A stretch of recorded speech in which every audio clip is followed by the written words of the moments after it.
பாஜக தலைவர் அண்ணாமலை நேற்று ஒரு விமர்சனம் வச்சிருக்காரு. என்ன ஆனாலும் மும்மொழி கொள்கையை தமிழ்நாட்டில் அமல்படுத்தியே தீரும்னு சொல்லியிருக்காரு. அது மட்டும் இல்லாமல் முதலமைச்சர் மத்திய அரசுக்கு எதிராக நக்சல் போல செயல்படுறார் அப்படின்னு சொல்லி அண்ணாமலை விமர்சனம். நிச்சயம்தான். எங்கள் முதலமைச்சரை பொறுத்தளவில் முன்மொழி கொள்கையை திணிக்க வருகின்ற பொழுது அவர் எந்த எதிர்ப்புக்கும் அடங்க மாட்டார். எதிர்ப்புக்கு அடங்காத ஒரு தலைவர் தான் எங்களுடைய தலைவர்.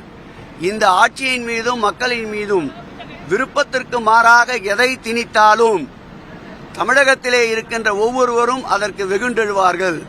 அப்படி திணிக்கின்ற வேலையை அவர்கள் விடாமல் தொடர்ந்து செய்தால் திராவிட முன்னேற்ற கழகத்தில் இருக்கின்ற ஒவ்வொரு தொண்டனும் அதற்கு எதிர்ப்பாக வெகுந்தெழுவான். ஆகவே அரசியல் செய்வதற்கு எதுவும் இல்லாத சூழ்நிலையில் திரும்ப திரும்ப கோயாபால் தத்துவத்தின்படி ஒரே பிரச்சனையை அண்ணாமலை எடுத்துக் கொண்டிருக்கின்றார்.